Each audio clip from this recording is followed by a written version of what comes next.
Assalamualaikum warahmatullahi wabarakatuh. Perkenalkan, nama saya Abdul Hadi, NPM 1861201035. Tugas perekonomian Indonesia mengenai 2 tahun terakhir kebijakan pemerintahan Presiden SBY dan Joko Widodo. Desep Indonesia Economic Intelligence Sunarsip mengatakan, kurun waktu 10 tahun terakhir pertumbuhan ekonomi nasional cenderung mendatar di level 5%. Namun, terdapat perbedaan mendasar saat di era pemerintahan Presiden Susilo Bambang Yudhoyono dan Joko Widodo. Ia menerangkan di era SBY, terutama kurun waktu tahun 2010 hingga 2013, pertumbuhan ekonomi terasa manfaatnya bagi masyarakat level menengah ke bawah. Hal itu dikarenakan pada era tersebut basis pertumbuhan ekonomi dikontribusikan langsung oleh harga komoditas yang berorientasi ekspor. Sebagai contoh, kelapa sawit yang saat ini mengalami lonjakan harga sehingga hasil yang diterima para perusahaan kelapa sawit maupun masyarakat petani sangat menguntungkan. Begitu juga dengan harga minyak mentah dan batu bara yang sangat tinggi. Pada waktu itu, banyak orang kaya baru karena booming komoditas. Pertumbuhan ekonomi diikuti dengan peningkatan daya beli bagi mereka yang menikmati. Intinya, masyarakat kita baik di Jawa maupun luar Jawa hidup dari komoditas, kata Sunartip dalam diskusi di Jakarta. Namun, memasuki tahun 2015, di mana bertepatan dengan era Presiden Joko Widodo, harga komoditas mengalami penurunan yang signifikan. Meski demikian, pertumbuhan ekonomi berhasil bertahan di level 5% seperti era harga komoditas yang mengalami puncaknya. Sekarang, sumber pertumbuhan bukan dari pelaku ekonomi sektor komoditas, tapi disebabkan karena dorongan proyek infrastruktur pemerintah, baik yang dibiayai lewat APBN maupun investasi BUMN. Itulah yang menjadi motor ekonomi. Menurut Sunarsip, proyek infrastruktur saat ini harus diakui lebih mengarah ke padat modal yang minim tenaga kerja.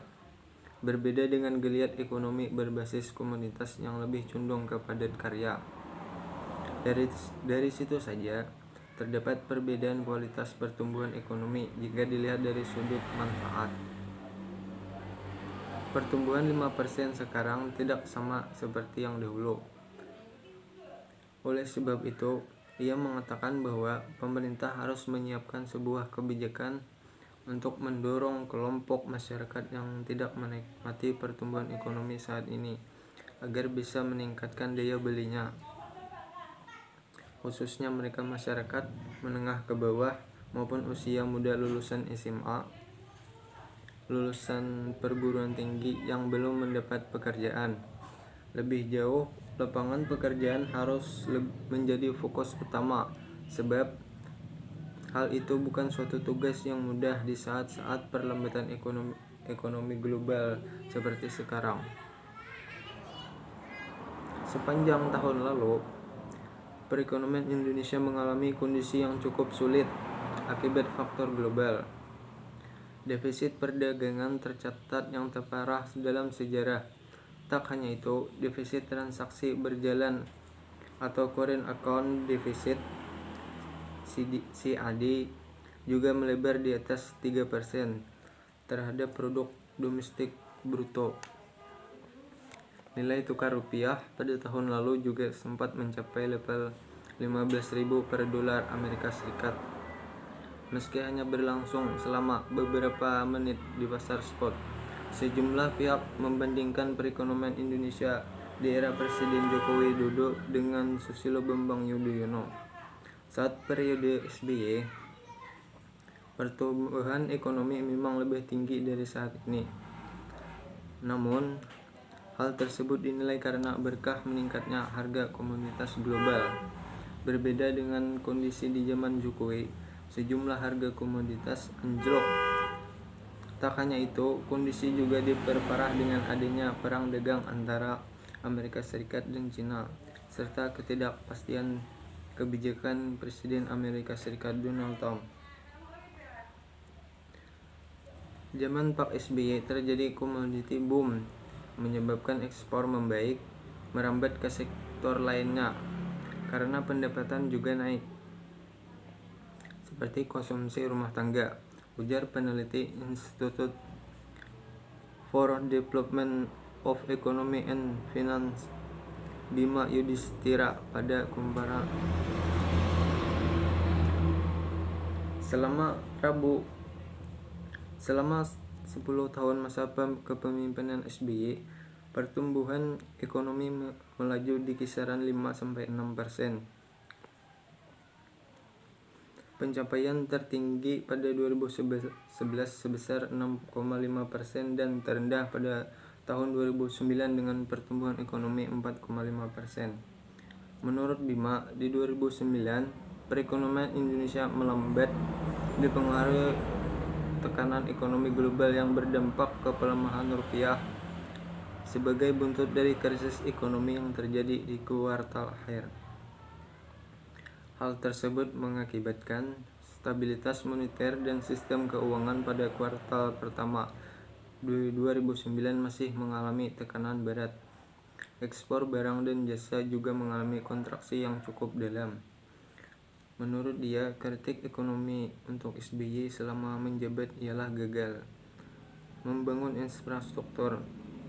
Anggaran infrastruktur pada masa SBY kurang dari 8% dalam APBN, sementara anggaran cukup besar untuk pos subsidi energi hingga 19%. Pada era pemerintahan SBY, hingga minyak sempat menembus level tertinggi yaitu 146 per barel pada Juli 2008.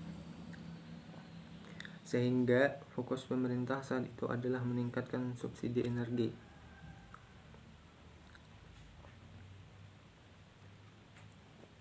Penambahan anggaran infrastruktur dilakukan Presiden Jokowi.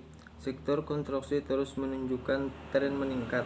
Selain itu, PDB juga didukung sektor pertanian, kehutanan dan perikanan, industri pengolahan serta perdagangan besar dan eceran. Pertumbuhan ekonomi tercatat 4,79% pada tahun 2015. Tahun-tahun berikutnya, angka tersebut tidak naik terlalu signifikan. Tercatat pertumbuhan ekonomi pada tahun 2016 sebesar 5,6% dan 2017 sebesar 5,07%. Berdasarkan angka pertumbuhan ekonomi di era Joko Widodo, memang terlihat lebih rendah dibandingkan era SBY. Namun, perlu dicatat, masa kepemimpinan Jokowi baru berlangsung kurang dari 5 tahun dan belum bisa dibandingkan dengan era kepemimpinan sebelumnya yang selama 10 tahun. Faktor yang mempengaruhi pertumbuhan ekonomi di tiap era berbeda sangat tergantung pada kebijakan sang presiden. Di era SBY, pemerintah memilih stabilisasi makroekonomi dan politik dengan subsidi energi yang besar, sedangkan masifnya pembangunan infrastruktur beberapa tahun terakhir bisa menjadi penopang baru untuk geliat ekonomi di masa depan. Di tahun 2018, perekonomian diproyeksikan tumbuh 5,1% sampai 5,2%. Deputi Bidang Koordinasi Ekonomi Makro dan Keuangan Kemenko Perekonomian Iskandar Simorangkir mengatakan, konsumsi rumah tangga dan investasi masih menjadi pendorong utama perekonomian. Kalau 2018 antara 5,1% sampai 5,2%, karena di kuartal ketiga 2018 saja sudah 5,17%. Dengan perkiraan pertumbuhan di kuartal 4 2018 sebesar 5,2%, ujar Iskandar. Untuk jelasnya, berikut data pertumbuhan ekonomi di era SBY dan Joko Widodo berdasarkan Data Badan Pusat Statistik atau BPS. SBY periode pertama 2015 5,60%, 2006 5,50%, 2017 6,32%, 2008 6,10%, 2009 4,5%.